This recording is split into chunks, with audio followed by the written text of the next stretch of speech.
Diógenes Laércios, Vidas e Doutrinas dos Filósofos Ilustres, Livro 1, Capítulo 4, Pítacos. Pítacos era filho de Irrádios de Mitilene. Dures diz que seu pai era Trácio. Ajudado pelos irmãos de Alcaios, ele destituiu Melancros, tirano de Lesbos. Na guerra entre Mitilene e Atenas, pelo território de Aquileis, o próprio Pítacos era o estratego de seu lado, e Frínon, detentor de uma vitória olímpica no Pancrácio, comandava os atenienses. Pítacos anuiu e entravaram um combate singular com Frínon. Com uma rede que ocultava em seu escudo, ele envolveu o adversário, matou-o e recuperou o território em litígio.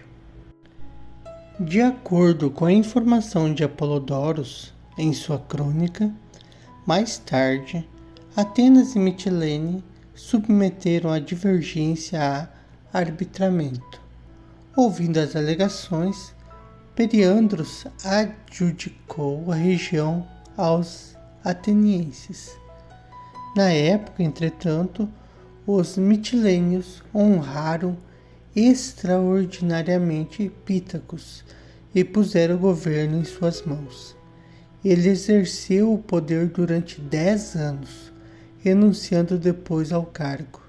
Pítacos viveu mais 10 anos após a renúncia e recebeu dos mitilênios um lote de terra que consagrou aos deuses e até hoje se chama Pitaqueios.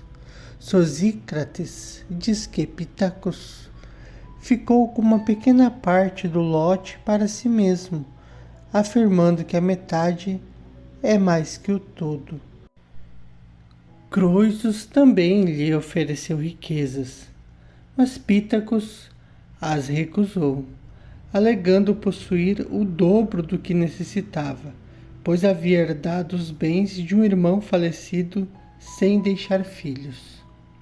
Panfile diz, no segundo livro de suas memórias, que enquanto seu filho Tirraios estava sentado num salão de barbeiro em Cume, um ferreiro matou-o com uma machadada.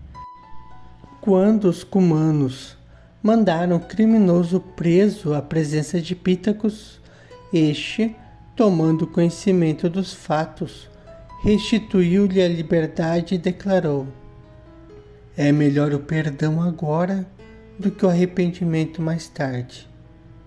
Heracleitos, entretanto, afirma que a pessoa posta por ele em liberdade foi Alcaios, na época em que teve o poeta em seu poder, e suas palavras foram: "A clemência é melhor que a vingança." Entre as leis por ele instituídas, havia uma impondo uma penalidade dobrada no caso de qualquer ofensa cometida em estado de embriaguez. Seu objetivo era desencorajar o abuso da bebida, sendo o vinho abundante na ilha.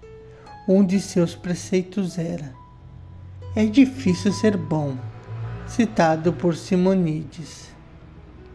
Ser um homem verdadeiramente bom é difícil, segundo o preceito de Pítacos.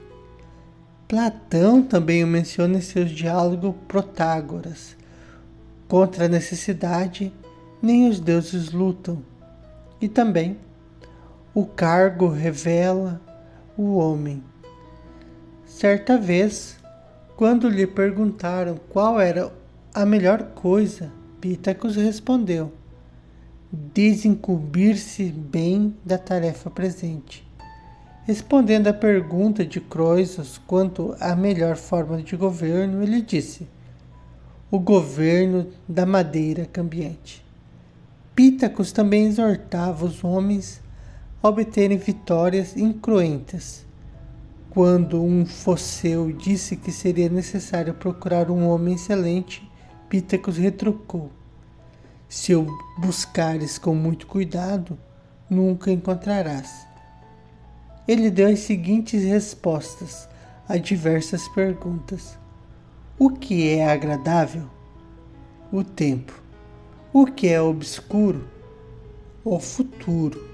O que merece confiança? A terra. O que não merece confiança? O mar.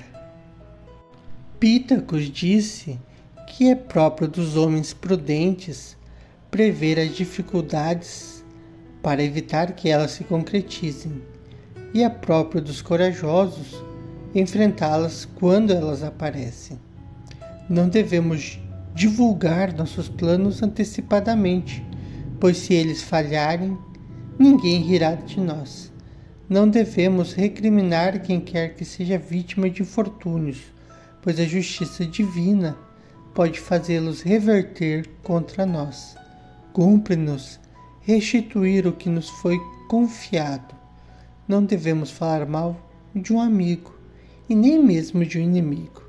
Devemos praticar a piedade, amar a moderação, cultivar a verdade, a fidelidade, a competência, a habilidade, a sociabilidade e a solicitude.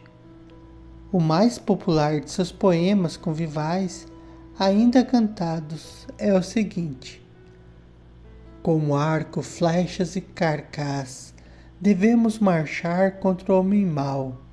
A língua que se move em seus lábios nada é fiel, se em seu coração o pensamento é dúplice. Pitacus escreveu também elegias, totalizando cerca de 600 versos, e sua obra em prosa das leis para uso de seus concidadãos. Ele estava no apogeu por volta da 42ª Olimpíada, tendo morrido no arcontado de Aristómenes, no terceiro ano da 52ª Olimpíada, após viver mais de 70 anos.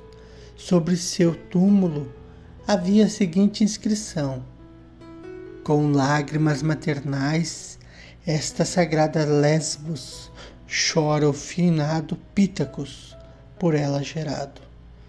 Sua máxima é: percebe a oportunidade. Houve outro Pitacus, um legislador, segundo dizem Favorinos no primeiro livro de suas Memórias, e Demétrios em sua obra Homônimos, chamado Pitacus Menor.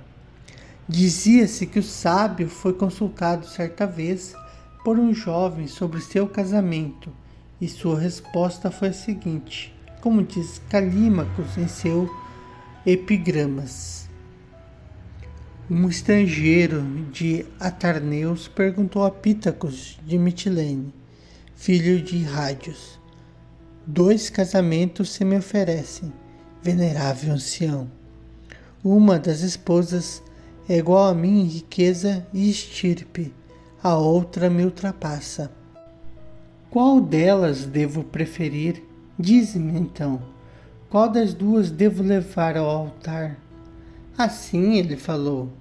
Pitacus levantou o bastão, arma dos anciãos, e disse: olhai ali, os que te dirão a última palavra.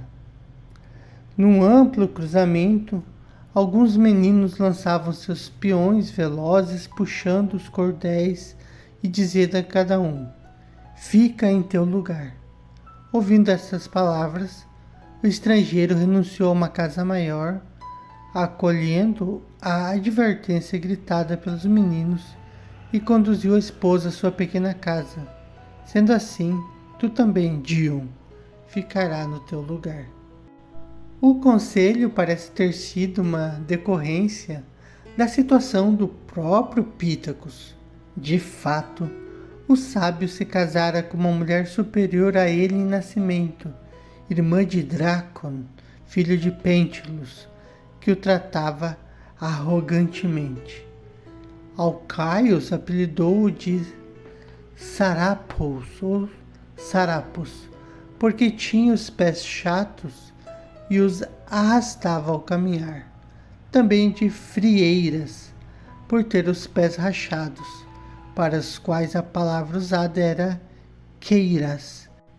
De fanfarrão, porque estava sempre dizendo fanfarronadas. De pança e barrigão, por ser gordo. E ainda de janta no escuro, porque jantava sem acender a lâmpada. E finalmente de desmazelado, por ser negligente e sujo. Sua ginástica consistia em pilar grãos, como diz o filósofo Clearcus. Atribui-se a Pitacus a breve carta seguinte. Pitacus a Croesus. Convidas-me para ir a Lídia, a fim de testemunhar a tua prosperidade. Porém, mesmo sem vê-la, posso crer que o filho de Aliates é o mais opulento de todos os reis. Não me tratará qualquer proveito uma viagem a Sardes, pois o ouro não me faz falta e minhas posses bastam para mim e para os meus amigos. Isso, não obstante, irei, para entreter-me em conversas com um anfitrião amigo.